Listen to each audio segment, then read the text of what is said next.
essere.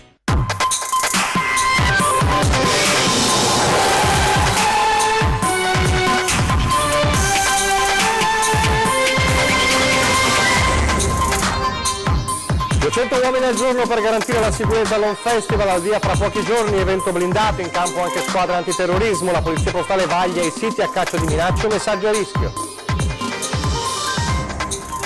Lavoro nero nei campi, blitz dei carabinieri nel Veneziano, un'imprenditrice trevigiana denunciata, trovati immigrati non in regola, intanto metà delle persone impiegate nella vendemmia è straniero. Tentò di uccidere la moglie dandole fuoco, dopo 5 anni, 38 anni di Loria può lasciare la cella per un permesso premio. A Treviso intanto 40enne arrestato per i maltrattamenti alla convivente. Ieri a Ponte di Piave le dimissioni dei 7 consiglieri che hanno fatto cadere l'amministrazione comunale, l'ormai ex sindaco Paola Roma incassa il sostegno della Lega e annuncia che si ricandiderà. Aeroporto Canova, sforamento del numero dei voli e negli orari, il comune di Quinto di Treviso presenta un esposto al Ministero. I residenti di via Piave a Pizzan di Carbonera stanchi dei ripetuti incidenti che si verificano in quel punto ogni volta che piove, la segnalazione ad Antena 3. L'appuntamento del sabato con i vostri oggetti legati alla Grande Guerra, questa sera conosciamo la storia di un lumino e di un nonno fante sulle trincee del Carso. Compie 30 anni in memoria al Paolo Meneghello, la corsa podistica per ricordare il giovane di Santa Cristina morto di tumore, una manifestazione allo scopo di raccogliere fondi per la Lilta, negli anni donati oltre 160.000 euro. Telespettatori di Antena 3, buonasera, ben trovati, l'edizione trevigiana dei nostri telegiornali e in primo piano c'è il imponente dispositivo di sicurezza per l'Home Festival al via fra qualche giorno a Treviso.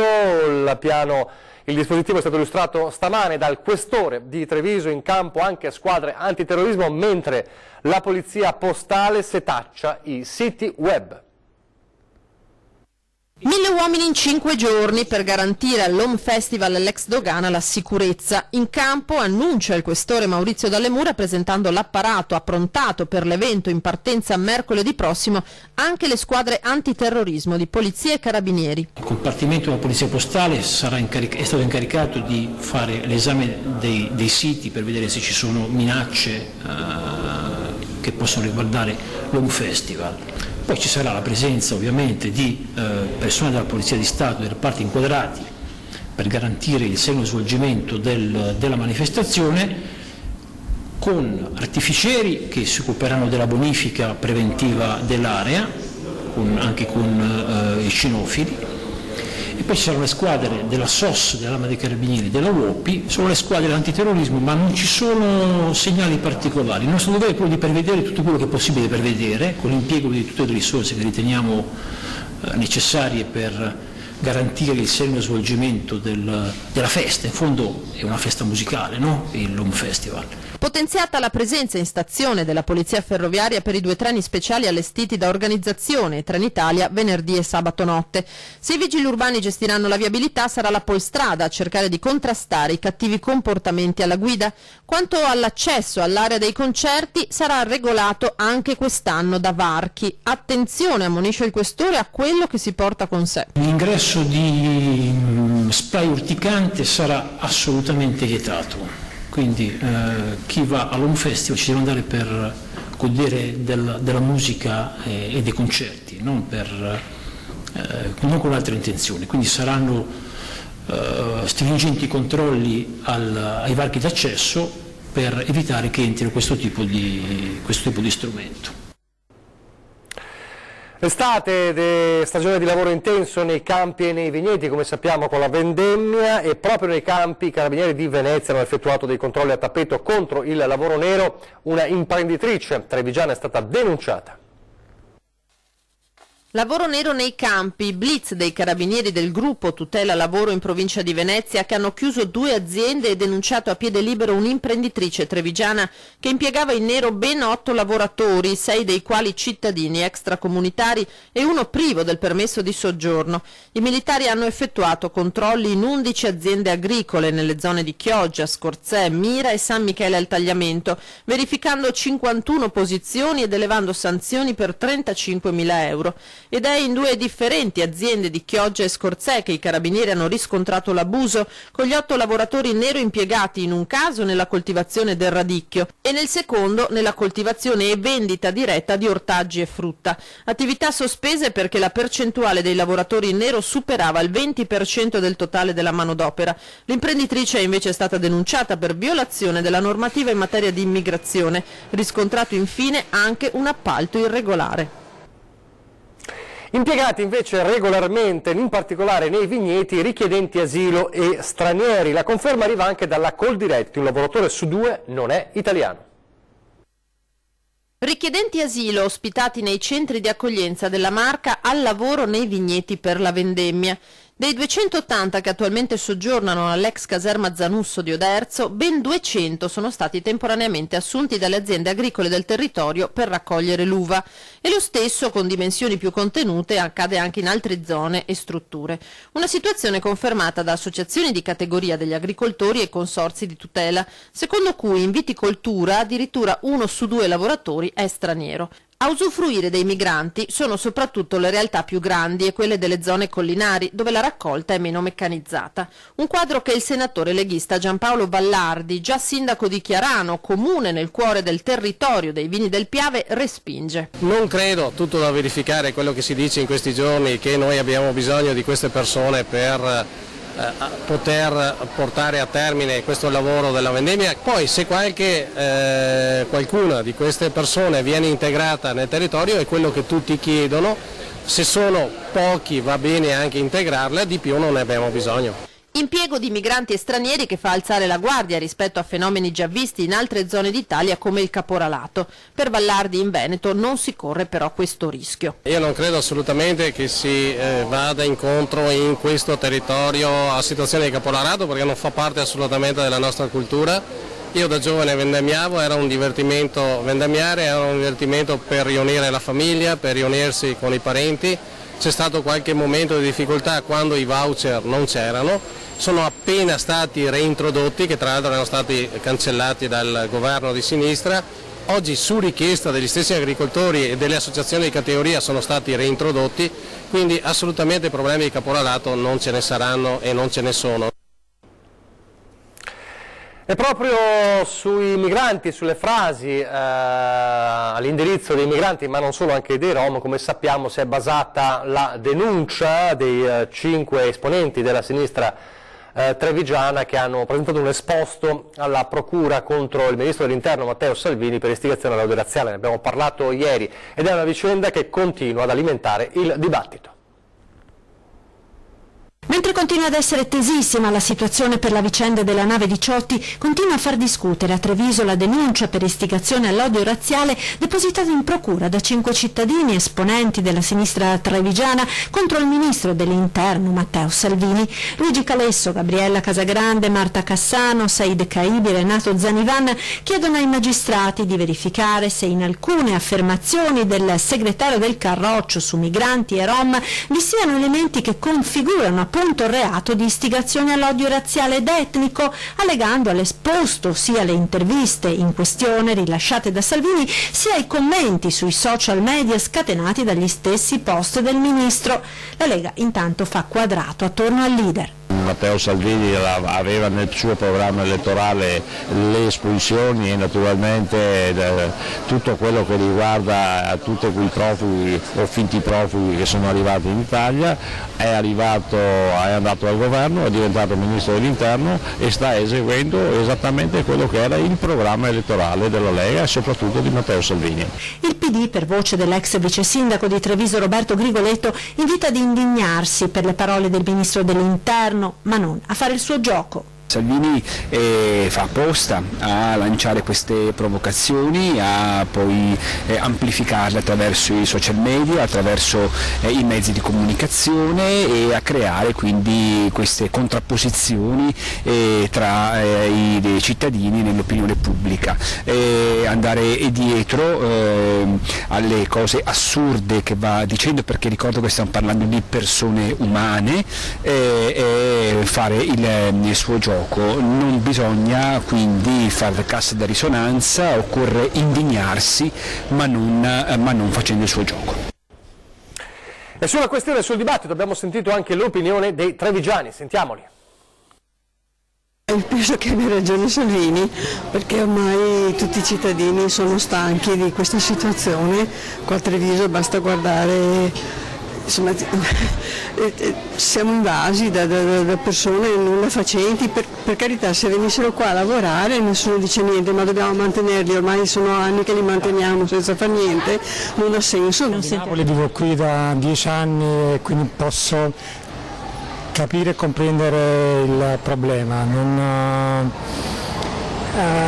Il discorso è sempre lo stesso, insomma, c'è molta ignoranza nei confronti delle minoranze in generale, quindi sicuramente non sono d'accordo e non mi trovo assolutamente in linea con quello che dice Salvini in generale su tantissime altre cose, ma su questo in particolare. Non vorrei che questa denuncia qui, partendo da Treviso, poi proseguisse anche da altre parti, signora, che fosse l'inizio di altre denunce. Anche se vengono qua è importante che lavorano, sì, non che le persone devono pagare per loro. Penso che il Ministro abbia fatto quello che è lecito fare, che l'Italia è in un momento in cui siamo in grande difficoltà dal punto di vista proprio sociale, e quindi la sua politica io la approvo. Lui quantomeno fa qualcosa che va a beneficio dei cittadini, dal mio punto di vista, cosa che i predecessori non hanno assolutamente fatto. E molto spesso scappano anche da conflitti, quindi ora sull'istigazione razziale le istituzioni secondo me dovrebbero anche essere un pochino più responsabili, ecco. Quindi dovrebbero anche soppesare un po' di più le parole, perché sono anche dei modelli che molto spesso le altre persone seguono, quindi dovrebbero essere un pochino più istituzionali. Tutto qua. Adesso a Ponte di Piave, con l'amministrazione caduta, come sappiamo, dopo le dimissioni di 7 consiglieri, tra i quali il vice sindaco. Oggi la parola all'ormai ex sindaco Paolo Aroma, che ottiene in cassa il sostegno del suo partito, della Lega, e è pronto a ricandidarsi. L'unico giudizio che io accetto è il giudizio dei miei cittadini.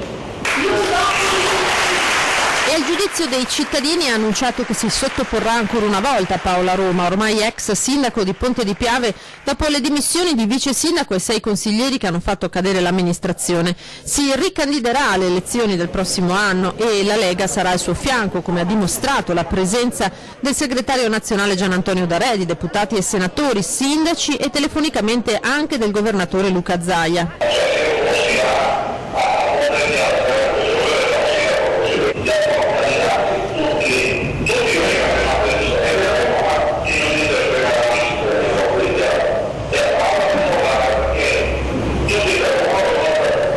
Ringrazio tutti quelli che sono rimasti con me fino all'ultimo, perché non hanno tradito i cittadini. Tradire i cittadini non è il compito che ci hanno dato, si va a casa se un sindaco non fa le opere, non per personalismi. Quindi ritorniamo con una nuova squadra e più agguerriti di prima, perché i cittadini vengono prima di qualsiasi altra cosa, qualsiasi essa sia. Roma furiosa e determinata a riprendersi il ruolo di sindaco. Lavorerò con il commissario, gli darò tutti gli input, perché i cittadini non meritavano questo. Per attaccare la mia persona hanno fatto del male a Ponte di Piave e questo non glielo permetterò, ed è per questo che mi ricandiderò. Il segretario D'Arè ha annunciato che il consigliere leghista Stefano Favaro, che ha voltato le spalle al sindaco, sarà espulso dal partito. Gli altri militanti hanno garantito a Roma pieno sostegno per la prossima non facile campagna elettorale. La cronaca adesso con i carabinieri di Treviso, che ieri hanno arrestato un uomo di 40 anni residente a Treviso con precedenti di polizia per maltrattamenti in famiglia nei confronti della moglie. La donna si era rivolta ai carabinieri verso i primi di agosto di quest'anno per denunciare le violenze continue del marito, che andavano avanti da circa un anno. Dopo aver ascoltato la donna e raccolto gli elementi, è stata richiesta alla procura un'ordinanza restrittiva della libertà personale, che il GIP ha accolto e nel pomeriggio di ieri è stata eseguita. L'uomo adesso si trova in carcere, mentre la donna è in una struttura protetta con i 3 figli minori. E a proposito di violenze sulle donne, l'Orea nel Trevigiano è uscito per la prima volta di cella il 38enne che 5 anni fa cercò di dare fuoco alla moglie simulando un incidente. ha appena beneficiato del suo primo permesso premio. Andrea Loro, l'impiegato 38enne di Loria, condannato in primo grado a 15 anni di carcere per aver tentato nel gennaio del 2013 di uccidere la moglie, prima strangolandola, poi dandole fuoco all'interno della sua auto simulando un incidente. A poco più di 5 anni di distanza da quei fatti, il giudice del tribunale di sorveglianza ha consentito a Loro di trascorrere una giornata nella casa di famiglia. Per l'uomo la prima uscita dalla cella. Raggiunta dalla notizia, l'ex moglie Matilda Ardia, che ora ha 36 anni e vive con i figli in un'altra regione, si è detta spaventata. Lei, che si era salvata riprendendo coscienza e gettandosi appena in tempo fuori dall'abitacolo in fiamme e che aveva dovuto poi guarire le profonde ustioni alle mani e a un fianco, dice di non serbare rancore ma chiede rassicurazioni sul fatto che lui stia compiendo un percorso di recupero affinché non possa nuocerle più. Non voglio vivere nel terrore che qualcosa di brutto possa accadere ancora. Allora, Quinto di Treviso, per tornare a parlare della questione aeroporto Canova e il comune che presenta un esposto al Ministero. Passaggi a volo radente sui tetti delle case di Quinto a tutte le ore del giorno e della notte, tegole che volano, sforamento nei movimenti ben oltre il limite autorizzato, traffico quotidianamente in tilt sulla Noalese per una viabilità assolutamente inadeguata. È nella stagione estiva che i problemi creati al territorio e ai residenti dell'aeroporto Canova esplodono in tutta la loro gravità ed il comune di Quinto, guidato dal sindaco Mauro D'Alzilio, è più battagliero che mai, pronto a continuare la lotta contro l'ampliamento dello scalo. E così nei giorni scorsi l'amministrazione comunale ha presentato 2 esposti ad Air3 e al Ministero dei Trasporti sullo sforamento del numero dei voli. Nel 2017 sono stati 20.500 contro i 16.300 autorizzati e degli orari, con aerei che decollano di notte ben oltre l'orario di chiusura dello scalo. Anche un altro grosso problema che è quello degli sforamenti degli orari, perché loro sì, sicuramente si schedulano tutti quanti i movimenti settimanalmente e ci danno arrivi e partenza sulle 22 di circa 4-5 aerei, ma noi sappiamo benissimo che dal momento in cui un aereo atterra a quando parte passano dai 35 ai 40 minuti. In aeroporto di Treviso gli aerei non dormono perché devono uscire, non possono rimanere là per la notte e quindi è matematico che sforano quotidianamente l'orario di chiusura dell'aeroporto e per questo noi abbiamo chiesto chiarimenti sia alla R3 che al Ministero. La battaglia intrapresa dal comune di Quinto di Treviso, così come anche quella dei comitati, continua a colpi di diffide, ma finora i risultati sulle teste e i tetti dei cittadini di Quinto non si sono visti né in termini di rispetto dei limiti imposti né di risarcimenti. Stiamo attendendo notizie, ma continueremo questa nostra lotta perché l'aeroporto vada a rispettare quello che è il territorio che lo sta ospitando. Le vostre segnalazioni, ma anche molto altro, subito dopo la pubblicità.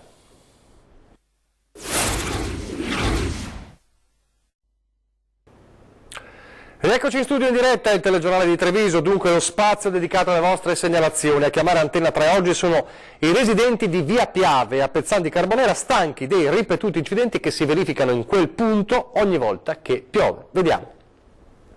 Ha sbattuto tutti e 2 lati dell'angolo e più anche si è fermata di qua che ci ha rovinato il cancello, fermandosi definitivamente in questo lato qua. Pezzan di Carbonera, Via Piave, la strada che scende dal cavalcavia sull'A27 più interno, quello che conduce al centro della frazione. I residenti hanno chiamato Antenna 3 perché ieri con la pioggia si sono verificati ben 2 incidenti, gli ennesimi. Con l'asfalto bagnato gli automobilisti che arrivano dalla rampa perdono spesso e volentieri il controllo della macchina, finendo o contro gli alberi o contro le recinzioni delle case. Ci troviamo in una discesa del cavalcavia accompagnata da una curva.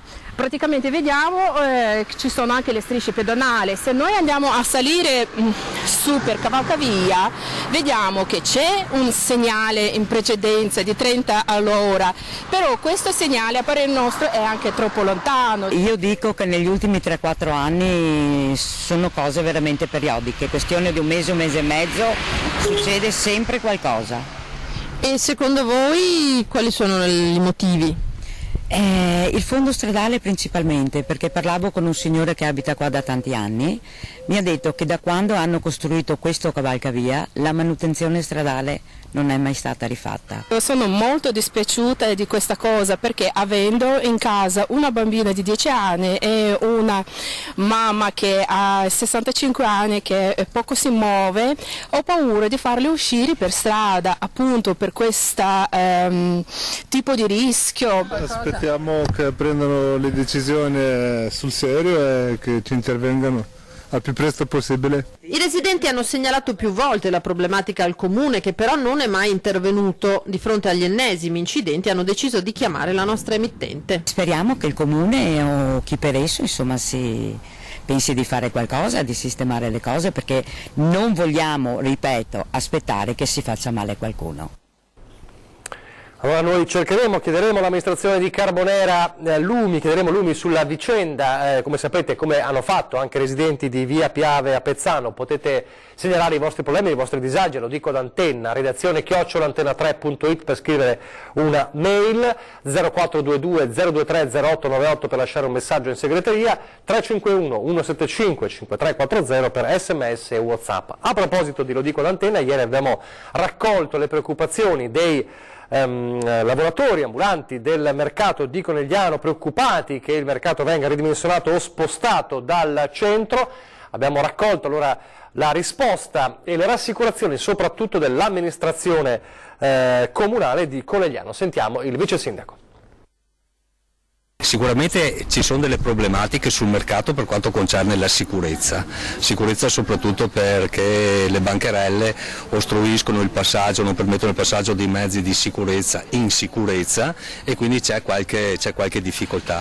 È chiaro che ci stiamo lavorando, ci stiamo pensando, dovremo sicuramente mutare qualcosa, ma posso già affermare, queste sono le parole del nostro singolo e la volontà del nostro sindaco, che il mercato rimarrà in centro città. Sento e leggo in questi giorni che hanno paura di essere trasferiti in pianta stabile o alla Zoppa Sarena o presso la bretella delle piscine. Quella invece era una delle opzioni, erano le due opzioni solo ed esclusivamente che sono state a loro poste per trovare una soluzione per le 2 o 3 settimane del Natale attualmente.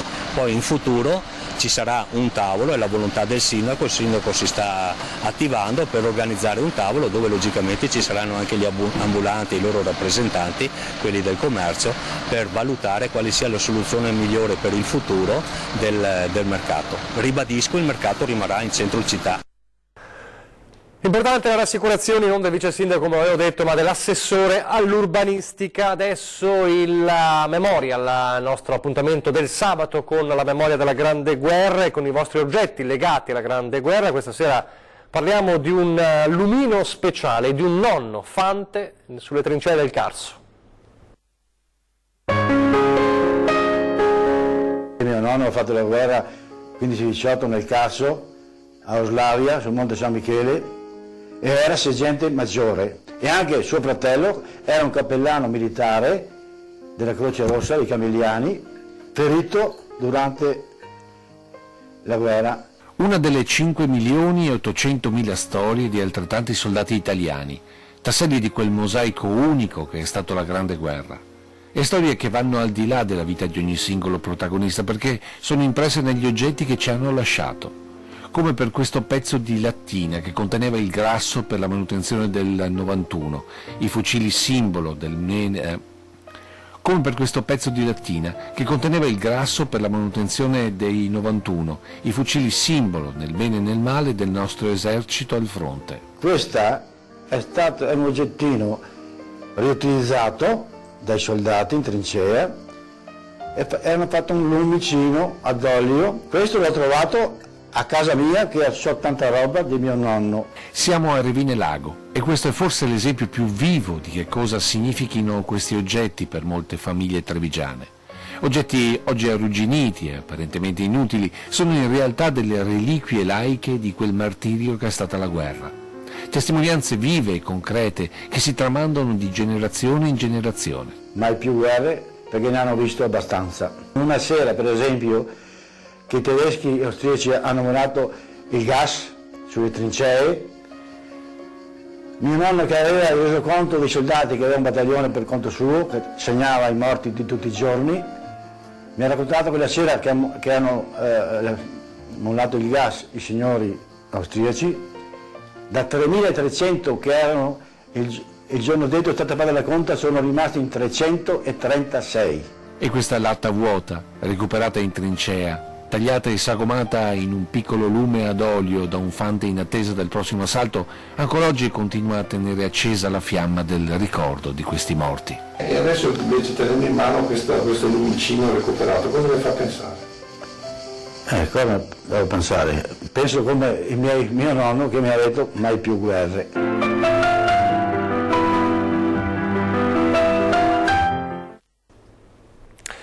Ed ora i 30 anni del Memorial Paolo Meneghello a Quinto di Treviso.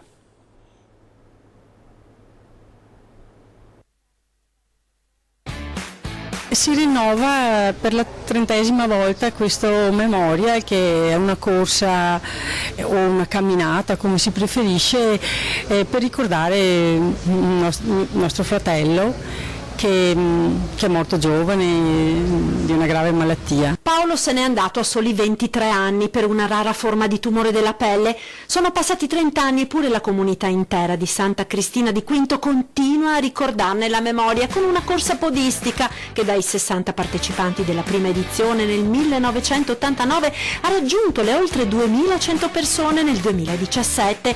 Un evento voluto dagli amici e dalla famiglia che coinvolge tutto il paese e dallo scopo, oltre di ricordare Paolo con una giornata di sport e allegria, anche di raccogliere fondi in favore della LILT, la Lega Italiana per la lotta ai tumori. Paolo amava veramente tanto, tantissimo la compagnia e amava stare assieme alle persone e a donare, e perciò noi, per ricordarlo maggiormente, abbiamo deciso anche noi di donare quello che possiamo assieme a tantissima gente, tantissime persone che ci aiutano, amici, volontari, per donare, perché lui per quel poco che ha vissuto comunque ha donato tanto. L'appuntamento è per domenica 2 settembre alle 9 a Santa Cristina, 2 i percorsi, uno di 6, l'altro di 11 chilometri, che si snodano attraverso le bellezze paesaggistiche del comune di Quinto di Treviso, toccando anche i limitrofi Morgano e Paese. Ognuno potrà partecipare come se la sente, correndo, come sicuramente farà Giovanni Gatto, atleta quintino che quest'anno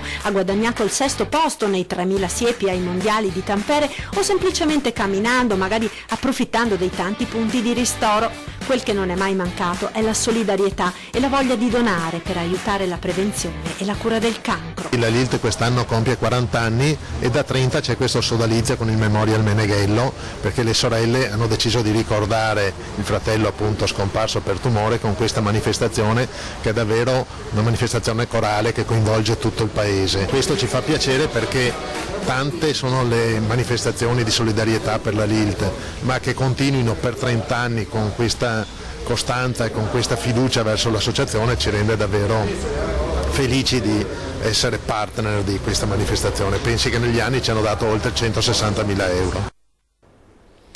È tutto per questa edizione del telegiornale di Treviso, vi lascio alle previsioni del tempo, grazie per averci seguito, arrivederci.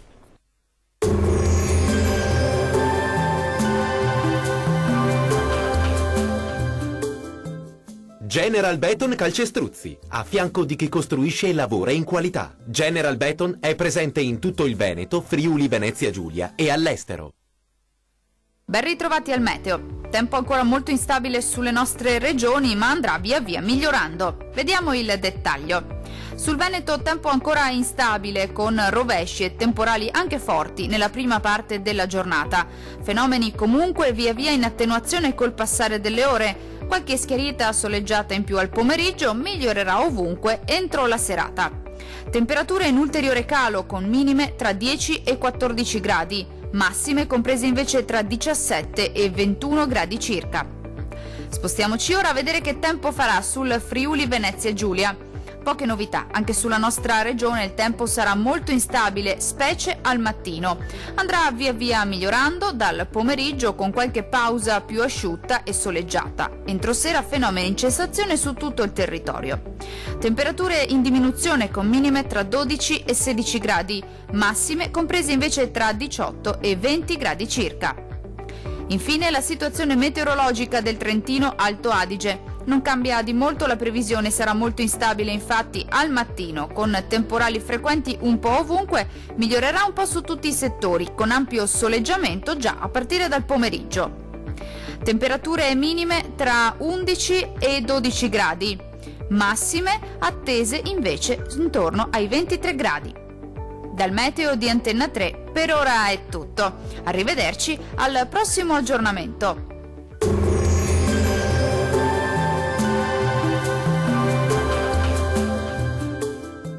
General Beton Calcestruzzi, a fianco di chi costruisce e lavora in qualità. General Beton è presente in tutto il Veneto, Friuli, Venezia Giulia e all'estero.